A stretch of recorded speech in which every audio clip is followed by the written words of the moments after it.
Good evening, everyone, and welcome to our structured giving education session. This session is to explore the potential of private trusts and foundations, the quest to maximize the impact of your support for our community. My name is Ted Nguyen, and I am the Director of Alumni and Advancement at Flinders University. I would like to begin with acknowledging that we are meeting today on the traditional lands of the Kaurna people and acknowledge their ongoing connections to sea and country. I would also like to acknowledge elders, past, present, and emerging. Tonight, we will hear from Penny Lone from Australian Philanthropic Services and Kay Burton from SA Philanthropy Network.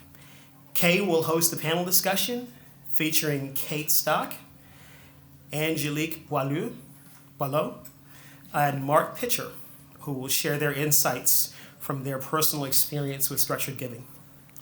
I would like to extend a special thanks to Jeff Day and the Day Family Foundation, whose support made this important education session possible. Jeff was inspired by the need to address a greater understanding and awareness around structured giving. He took the initiative to invite Flinders University and St. Vincent de Paul Society to facilitate this event and generously provided for all costs. I just want to thank you, Jeff, for your leadership, vision, and advocacy. Flinders University and St. Vincent de Paul Society are hosting this event because we know that there are many people who want to make a difference, but may be unsure about the options or the opportunities in doing so. The purpose of this event is to provide education and information on how to do so in an effective and sustainable way. With private wealth on the rise, we anticipate that in Australia, over the next 2 decades, $6 trillion of wealth will transfer from one generation to the next. Just imagine, just 5% of this wealth, or roughly $300 billion, if it was allocated to family or community foundations, the interest generated, around $15 billion annually, could significantly support charities in our community and their essential work. Now, despite Australia's strong tradition of generosity, we've observed a decline in charitable donations across all income groups in recent years. Notably, only 53% of Australians earning over $1 million claim tax deductions for charitable giving, compared to 90% of that in the US. While bequests offer an incredible opportunity to create meaningful change, they do remain underutilized in Australia. Tonight, we will hear from experts and community members to learn how we can grow the impact of philanthropy in South Australia for the benefit of our state, our nation, and the world. It's my pleasure now to introduce Penny Lone, the head of advisory at Australian Philanthropic Services, leading the leading not-for-profit organization for philanthropic services in Australia. Penny brings a wealth of experience from her background in finance and her work managing foundations across South Australia. Following her presentation, there will be a chance for questions. And without further delay, I welcome Penny. So what is structured giving? We've just heard about making a gift or a bequest to an organisation like Vinnie's or Flinders University. Sometimes it's not appropriate to give a lump sum, or sometimes there's actually not enough in the pot. So structured giving provides a way to separate the decision to give from the actual giving itself. For those of you not familiar with the term, it means taking a strategic approach to philanthropy. It often means making a deductible donation to a tax-effective trust whose sole purpose is to make gifts to charity. With sound investment and a requirement to give away only a small portion of the trust assets every year, structured giving means money set aside for community benefit can grow over time, and it literally becomes the gift which keeps on giving. Today I'll be discussing ancillary funds, both public and private. I'll also touch on charitable trusts, bequests, testamentary trusts, and collective giving, all of which provide opportunities for donors to structure their giving.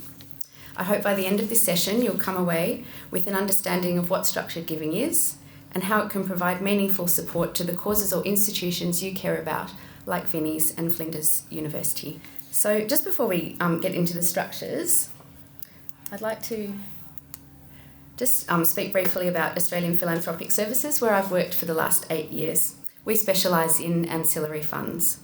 I should disclose that Jeff Day, who was instrumental in organising today's session, is a founder and director of the Day Family Foundation, who is a client of APS. Australian Philanthropic Services was established in 2012 with a genuine commitment to reducing the obstacles, including prohibitive fee structures, that can impede philanthropists. We take the stress out of structured giving so our clients can concentrate on supporting the causes that matter to them. At APS, our services are very practical. We set up and administer private ancillary funds, also known as PAFs. We offer a public ancillary fund called the APS Foundation, in which clients can set up a sub-fund or giving fund. And we provide services to those who want guidance on how to give effectively. Increasingly, we talk to families about how to engage multiple generations in philanthropy. APS is independent. We're not aligned with any financial institution or professional services firm. We're also a not-for-profit organisation. Our fees are designed only to cover our costs. And structured giving is all we do. This means our team has the best technical knowledge in the business and includes David Ward. Some of you who've been at PA conferences and things may have come across him. He wrote the handbook for directors of PAFs. Our specialist independent not-for-profit model has allowed us to grow very quickly. We establish about 40% of new PAFs in Australia every year, and most of these go on to be ongoing administration clients. We're now working with around 1,000 families around Australia. About 350 of these are PAF clients and the others are giving fund holders in APS Foundation. We love working with our clients and are delighted that last financial year they gave away more than $200 million to 2,300 different charities. Importantly, they've already set aside more than $2 billion for community good. So with that number in mind, let's have a look at the structures themselves. Now, this is a private ancillary fund. It's a tax-effective trust with a specific purpose designed to encourage giving. The PAF is controlled by a sole-purpose trustee company whose directors are usually family members. There's also a requirement to have an independent director who's known as a responsible person or an RP. Donations, as we work our way around the slide, donations are fully deductible, and that deductibility can be spread over 5 years. They are irrevocable, and that's an important thing to know. Once the money goes into the foundation, it can only go out through gifts or expenses of the foundation. The capital, which is that little sunny symbol there, is invested over the long term. Earnings are income and capital gains tax exempt, and franking credits are returned to the foundation. The PAF needs to distribute 5% of its asset base every year to eligible charities. And you can see that because of the favourable tax arrangements and the need only to distribute a portion of funds, with effective investment management, structured giving is a great way to grow philanthropic funds over the long term. Many more money is available to support causes clients care about. Don't know why I put that, that's hard to say. PAFs are governed by the ATO and the Australian Not-for-Profits and Charities Commission, the ACNC, so they have to prepare annual financial statements and have them audited. We do this on behalf of our clients. So the other type of structure is what's known as a public ancillary fund. This is an alternative to setting up a standalone structure. And what someone might do here is put money into a sub-fund or giving fund. It basically operates in the same way with the same essential legal structure, but it's a communal structure where capital is pooled. So the way we think about this at APS is a private ancillary fund is like an SMSF, and this kind of structure is like an industry fund. In this case, donors only need to decide where to make their gift recommendations. The charities are exactly the same, depending on either structure, and only 4% needs to be given away out of the individual giving fund each year. Once again, donations are irrevocable and fully deductible, and that's basically a summary of that structure. Donation size is ideally at least $1 million for a private ancillary fund or charitable trust, whereas you can start the giving fund, depending on who you're starting with, from say $20,000 to $40,000. Tax deduction is available for ancillary funds and can be spread over 5 years, but no deduction is available for funds donated to a charitable trust. As a result, the range of organisations that can be supported via a charitable trust is wider, but it is limited to what's specified in the trust deed of that particular charitable trust. So the trust deed must be very carefully drafted to make sure it captures what you want that entity to do. PAFs and giving funds, on the other hand, can only support DGR Item 1 charities. These are the charities that are actually doing things like Flinders University and Vinnie's. So ongoing costs obviously reflect the degree of administration required to manage the structure, and that will depend on the service provider. Portability is something which is very important. In superannuation terms, it's rollover. So it means you can move funds from one structure to another. There is a process in place to do that, and not all public ancillary funds allow it. But it's something, if you're thinking about setting up one of these structures and may like to switch from one to another, you should have a look at that. Now, one of the important considerations in all this is tax. And I've just got a little example here about what might happen if you set one of these structures up. Now, I must note that APS is not permitted to give tax advice. This slide is just by way of illustration. So a tax-deductible donation prior to 30 June is a way to reduce or eliminate a capital gain. Think about a couple who've sold a property for $1.2 million and they've made an $800,000 capital gain. This could be reduced to $400,000 if they've held the property for 12 months or longer. And if they make a tax-deductible donation to a charity of $400,000, the entire capital gain is wiped out and there would be no tax on that amount. Now, some people may be very happy to do this. Others may say that is a lot of money to give away in one lump, and I've just sold the property and it's 25th of June, what do I do with this money? So you can use a public ancillary fund like APS Foundation, start the giving fund, and the idea then is this money is there available, you've got your tax deduction, and then you can decide over time how you actually want to distribute those funds. You don't have to quickly choose a charity, although I guess there's a few in the room here would be happily put their hands up for that. So this is just by way of illustration about how effective this can be. Now, we have a few accountants scratching our heads when we show these slides, but this one hopefully will also help with this. So to take this example a step further, once you set up a giving fund, you'll have reduced your taxable income by $400,000, eliminating the CGT payable. On the other hand, you would have paid $188,000 on this capital gain at the current top tax rates. So you have less money in your pocket, but you still have control of $1.2 million, which was the sale price of the property.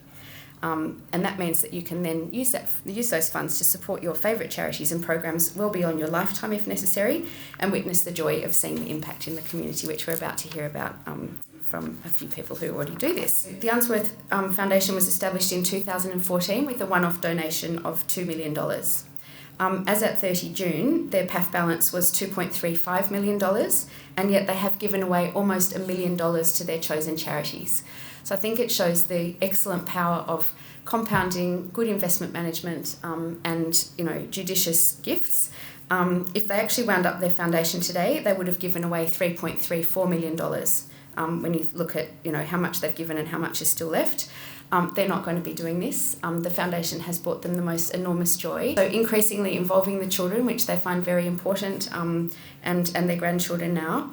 And they've got this structure which will provide continuity through the generations. Next, I would like to introduce Kay Burton. She's a passionate advocate for philanthropy with over 15 years of executive experience across various sectors, including government affairs and higher education. Kay co-founded the Burton Foundation in 2018 alongside her husband, Julian. And earlier this year, she launched the SA Philanthropy Network to support philanthropic efforts across South Australia. Let's welcome Kay. All right. Hi, everyone. And thank you, Ted, for that very kind introduction. It really is an honor to be here tonight with all of you. There are a lot of generous individuals as I look around the room, as well as charity professionals. So thank you very much for taking the time to be here.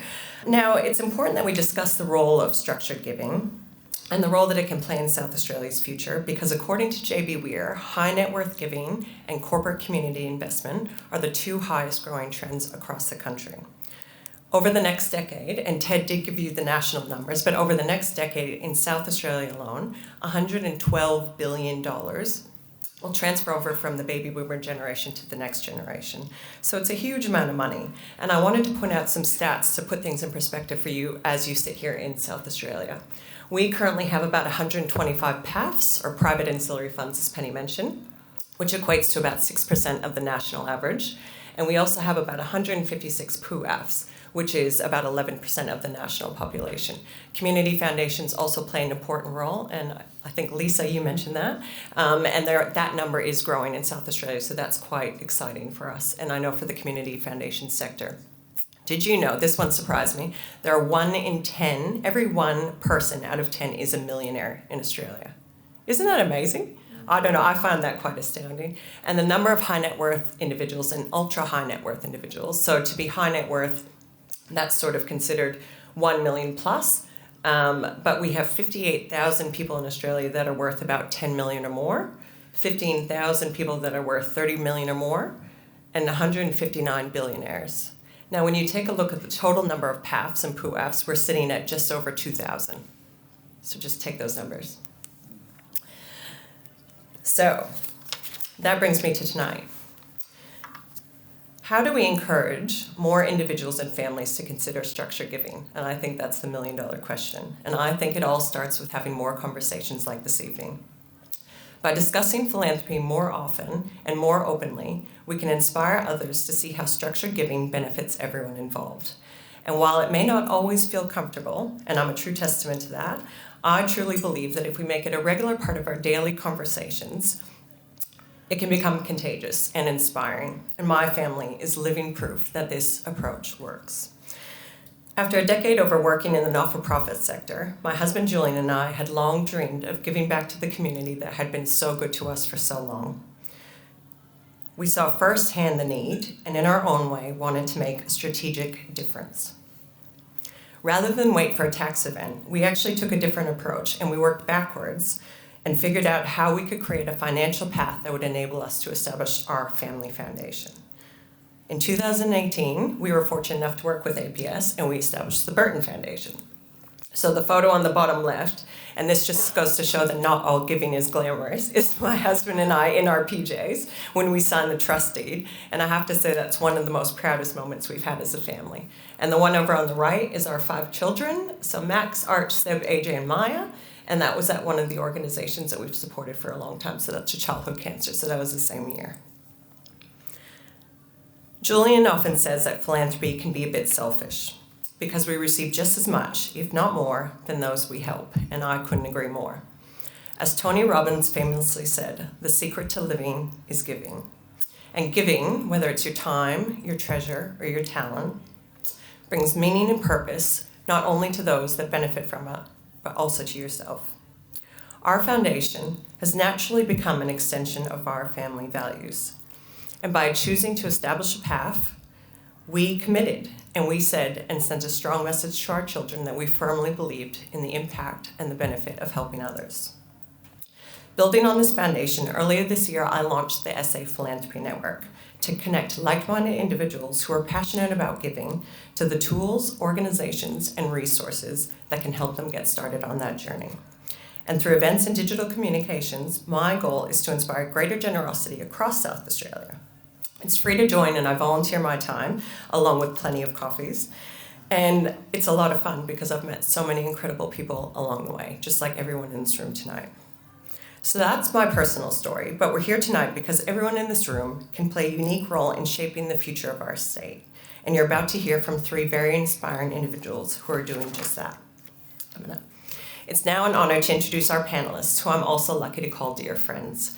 They're all at different stages of their philanthropic journey and all have family foundations. First, we have Kate Stock, who happens to be Jeff's daughter, a director of the Day Family Foundation, who embodies her dad and mom's passion for giving back through a variety of roles. She's been an ambassador for the 10 by 10 and Impact 100 initiatives, and she also works for Good 360. Next is Angelique Boyeux. Did I get that one right? Yeah. Director of the newly established, very, very fresh Boyeux Family Foundation. And after successfully operating Boyeux Business Technology for 35 years, Angelique and her husband Michael established their foundation to continue their long-standing charitable endeavors and cement their family legacy. And finally, Mark Pitcher And his son Seamus is also here. Hello, Seamus. Executive Chair of Adelaide-based software business Clevitar and Executive Director of Wall Citadel. Mark holds directorships in several companies and has been responsible for fast growth startups and IPOs through to successful exits. He's also a director of the AM Foundation. Please join me in welcoming our panelists. So Angelique, homeless at 2 with your sister in Hungary. Fast forward, you've built an incredibly successful business career and gone on to now establish your own family foundation. So my question to you is, where did your spirit and sense of generosity come from? All these years separated from our father, who by this time had made his way to Australia and started working and building a home for our family so that it would be able to join him at the same time. He put together a parcel each month to send to us, filled with second-hand clothing, Cadbury chocolate. I still remember the Cadbury chocolate package and the Cadbury chocolate block, and still exists today. And they were the gifts that he would send us to be able to sell in the villages, as obviously those sort of items were impossible to get in a communist country back in those days. The stockings were hidden in the hems of second-hand clothing, which my father would write and say which piece of clothing it would have.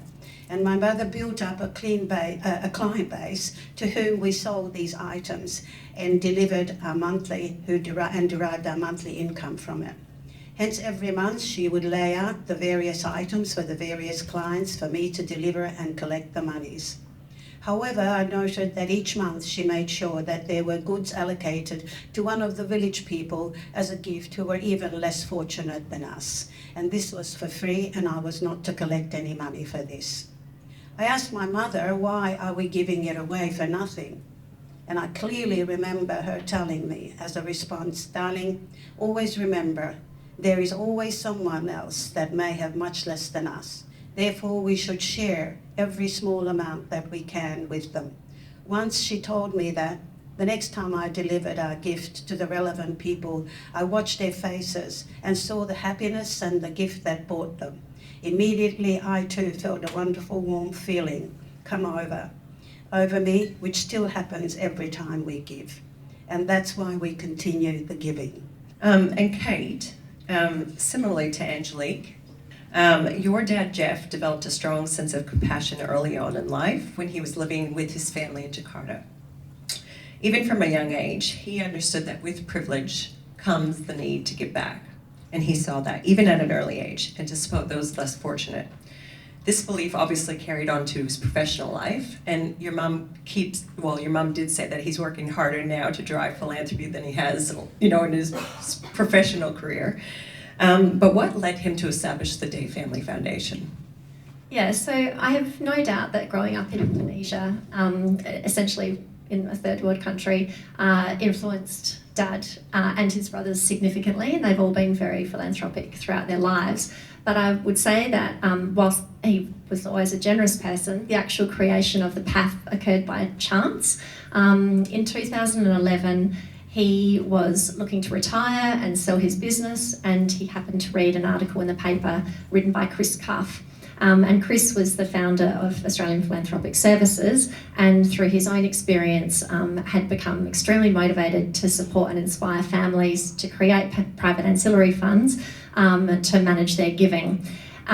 So Dad pretty much read that article and immediately was impressed with the tax benefits, but also the benefit to the family of having the legacy of the foundation. And he was very, very driven to create a private ancillary fund with that in mind, the idea of bringing the family together around the foundation. And I'm going to put you on the spot here. Your dad made me squeeze this question in. When you put money into a path, it's irrevocable, as Penny said. And so a lot of children would be looking at that thinking, well, that's my inheritance, right? So did you and your siblings offline ever have that conversation, saying, what is Dad doing? That is a good question, and it's relevant. I can't really speak on behalf of my siblings, but we've always been super supportive of the foundation. We just look back, and we've got we've been so lucky with our upbringing, our education, the values, the support. And even 10 years ago when we started the foundation, we were all on a trajectory to being financially comfortable enough through our own efforts. I know Dad has reflected a lot on how much is enough, and as a parent, and I'm sure you can agree, this is a point of turmoil for me now with my own children, how much is enough, and money can be so divisive and destructive. It is a real fear. And I think that Dad just showed the ultimate leadership in setting up the foundation for our family and bringing us together around money. And every year he asks if he can put more of our inheritance in the foundation, and unanimously every year we all say yes. That's wonderful. What's amazing about tonight is that there's a real connection to global poverty. And maybe pass the mic on to Mark for this one.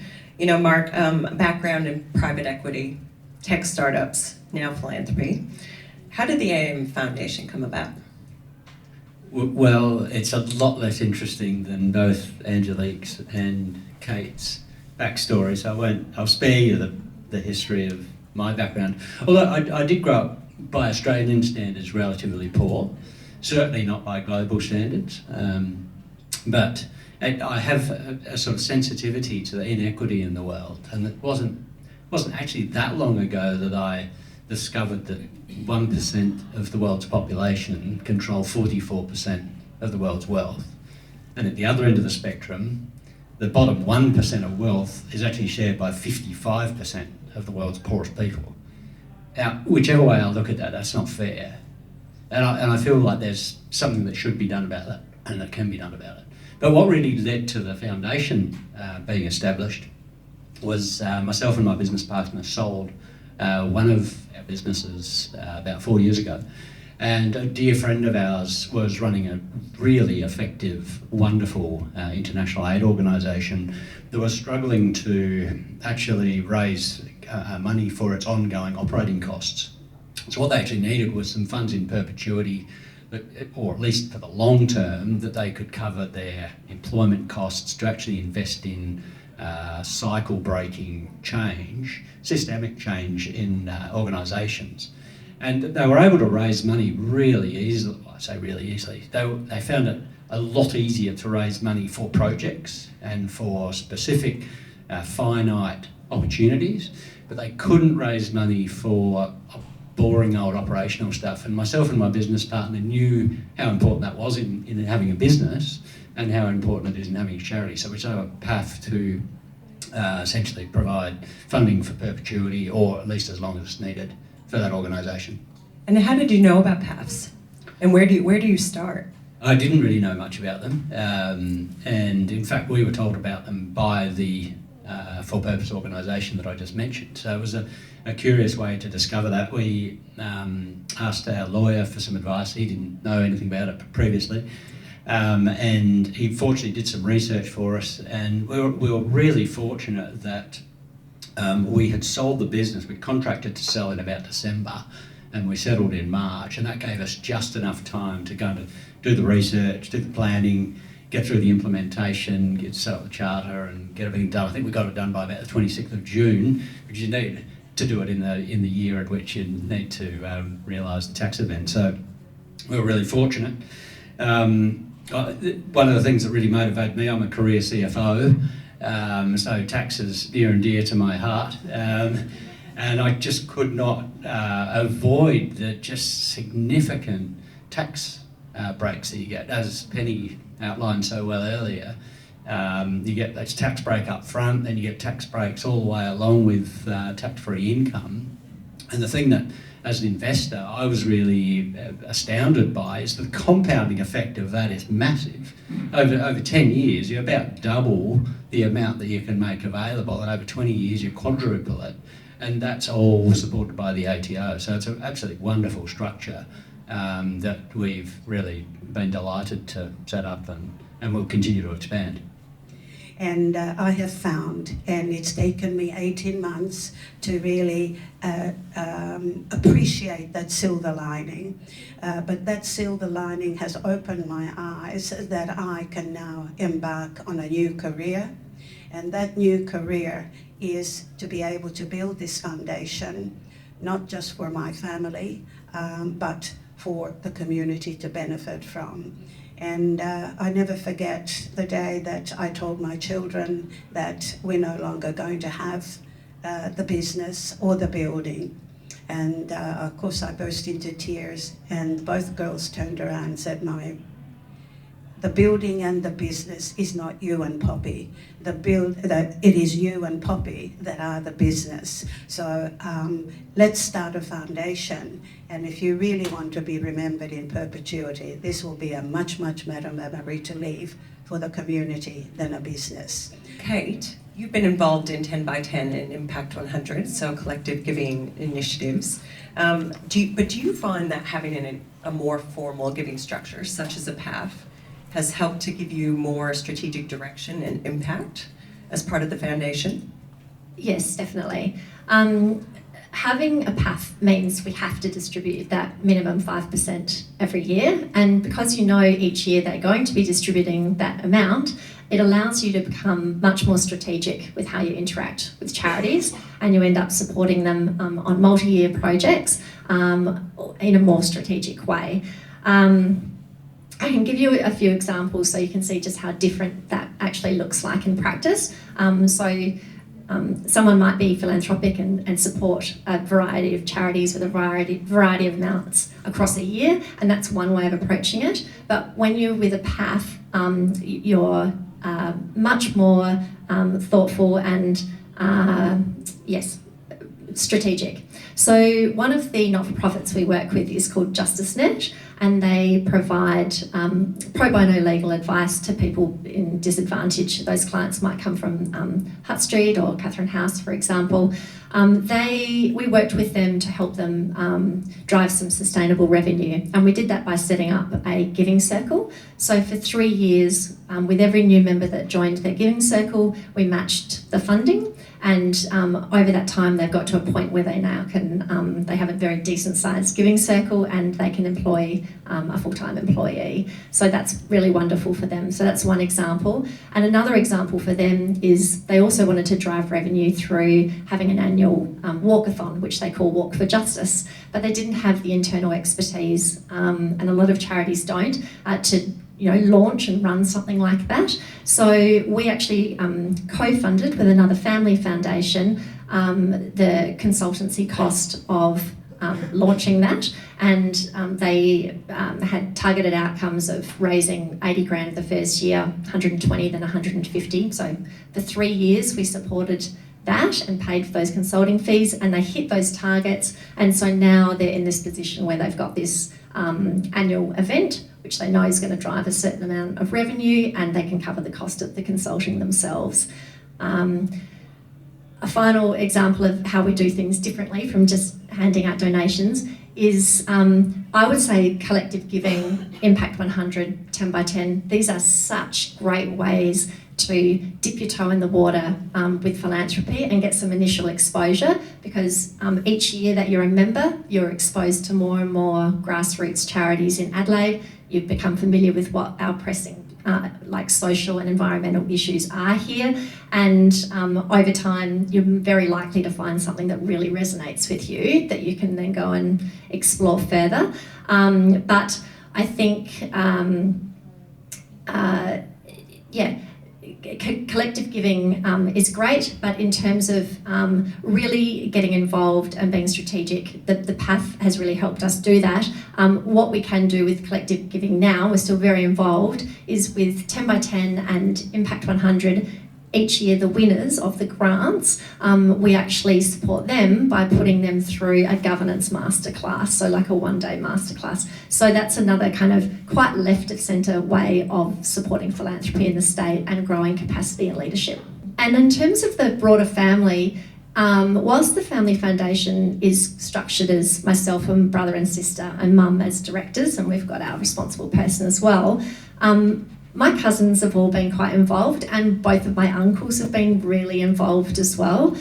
The way that they're involved is anytime they raise money, they can apply for matched funding from the foundation, so it makes their own fundraising efforts much more powerful. But also they'll come to us with ideas of a charity that they've come across that they want to support, and then we just sit down and have a conversation and work out how we can do that. That's great. I know we're running just on time here, but I do want to get to a couple more questions before we open it up. Mark, with business, how do you incorporate your strategic vision for philanthropy and your passion and your values into what you do every day? The main way that we do that is I'm a career CFO and then investor, so I've got a sort of a lifetime of thinking how much does it cost and how much money's enough, and it's really useful to ask that question personally as well. So we definitely try to incorporate that into thinking and sort of our own wider conversations, but particularly in terms of business, most of all of the gains that I make from the sort of significant successes from here on go into our foundation. And you might like to ask Seamus what he thinks of that later on. But the other things we do, we participate in things like the Mark Benioff 1% Challenge. So Clevertar participates in that, so pledges 1% of equity or product or sales each year into a good cause. And we also, wherever it's possible to engage in sort of staff-activated philanthropy, we definitely do that. That's wonderful. And speaking of Seamus, you've got 3 children, all between 16, 18, 21. How do you engage them in what you do with the foundation? Yeah, for us it's a bit earlier days than for yourselves, the Days and the Bolios, but so I'm definitely not claiming to be an expert in this space, but for a long time we have wanted to raise awareness of giving. So I remember when the kids were little, we used to, whatever amount of pocket money they had, they'd have 1/3 for spending, 1/3 for saving and 1/3 for giving, and that was just something that Kim, my wife, was really passionate about. So we did that. It's a kind of simple thing to do.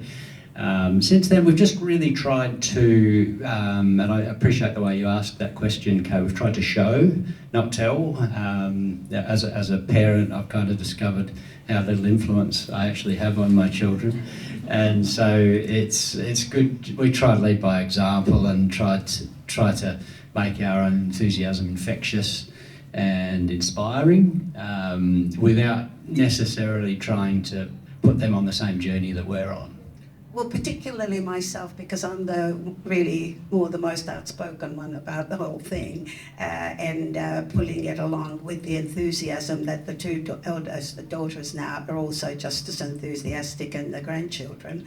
But I think it's a continual awareness of who is the less fortunate in our society, so that they never forget that, what they have is not the norm. And I think it's important that they continually realise that society is made up of many different levels of people, and some just need a little bit more help than others. And keep on talking about it, keep on finding ways that you can support them, perhaps not even necessarily financially, but how you can befriend them, how you can invite them to go on to the movies with you, or just be kind to people and bring them in under your support, and spread the word, like my grandson talking to clients about philanthropy. I think that was just phenomenal that he already, we haven't even got things moving as fast as I'd like to, but he has already started talking about them. And the second generation will get the enthusiasm from us, and hopefully, as I said, they will spread the word, get involved, and gives them the ability to contribute by simply talking about it. All right, we're going to do quick fire questions. Angelique, you can start. What's one key lesson you've learned from your giving? I've become happier myself and more fulfilled with my life. And Kate, you? Key lesson would be just, and I think I'm channeling Jeff here, a balance of heart and head. Very heart driven, but we've learnt the hard way. When you're supporting not-for-profits, it's got to be a balance of heart and head. And by that I mean we've got to not just get the emotional engagement with the cause and the people receiving the benefit, but also look at the leadership, the governance, the outcomes, the measurement, and that's when we get our best results. Mark, what's one lesson? Coming from someone who uses head more than his heart, I'd say it's phenomenally rewarding in ways that I just could never have predicted. Yeah. And Mark, you can start on this one. What brings you the greatest joy? The human connection which it brings. It conceives human connection in ways I never would have understood or appreciated. Yeah, and Kate? Mine was such a long-winded answer, but I think I had lots of things I wanted to say about the impact of the foundation, but honestly, it's just been amazing spending so much time with Dad. And Angelique, what about you? What brings you the greatest joy with your giving? Well, I think one of the other greatest joys about, other than being happy about it, is to know that we have contributed and made a difference to someone's life and their success in life. David Gonski said there are two parts to philanthropy. There's the giving, and that's important. If you want to do that discreetly, that's to be respected. But the second part is much more important. That's the leadership. And tonight we've seen great leadership from Flinders University and Vinnie's to both teams. They've done a terrific job in presenting tonight. And I hope you got a lot out of it. I thought it was very well structured, and Penny to come over from Melbourne. I think we all understand what PAFs and PUAFs are a little bit better. Tonight there's a cross-section of the community. There are ambassadors of peak bodies, accountants, lawyers, philanthropy, financial advisors, budding family foundation founders, and donors of both organisations, and of course the not-for-profits. If we're going to grow philanthropy, we've got to push to one side self-interest. And it's quite clear that these two organisations have done just that, because this is a public event. And we're going to have to push aside self-interest and focus on the big prize. And Ted mentioned the $6 trillion of intergenerational wealth transfer, and 5% of that, the $300 billion, that will end up in a foundation, be it a family foundation or community foundation or a sub-fund of a community foundation. And 5% of that is $15 billion. So think about this. You've got $300 million sitting in these long-term corpus structures with $15 billion being donated every year to charities. And that $300 billion will grow. So after the 5% of donations, your incremental increase will be around the rate of inflation, 2 to 3%. So you're perpetuating $300 billion to the next generation. And the next generation might well, depending on their financial position, might well increase and contribute to that corpus. So look at the power of the big prize. Now, this is not going to stop donors making their regular donations to their charities. This is trying to find that small number of very wealthy people who just don't know about family foundations. And all of us have just fortunately, the three of us have fortunately just stumbled over it. There was no structure around the education, and I think what we have to do as a community is to recognise our role in the education piece, because we're all here tonight, we understand a lot better. And the charities will play a really important role because they've got all the donors in their database, but they don't know which of those small donors might be selling an investment property or getting an inheritance or selling a business. A rising tide is going to float all boats, so that's why you pushed aside to one side, self-interest. And I'd also like to congratulate Kay Burton on the initiative she's taken to set up SA Philanthropy Network, because she's doing that, family are doing that all at their cost. So if you're interested in philanthropy, sign up to SA Philanthropy Network, sign up to APS, because there's a continual feed of really interesting information and case studies coming through from that organisation. Thank you for coming tonight.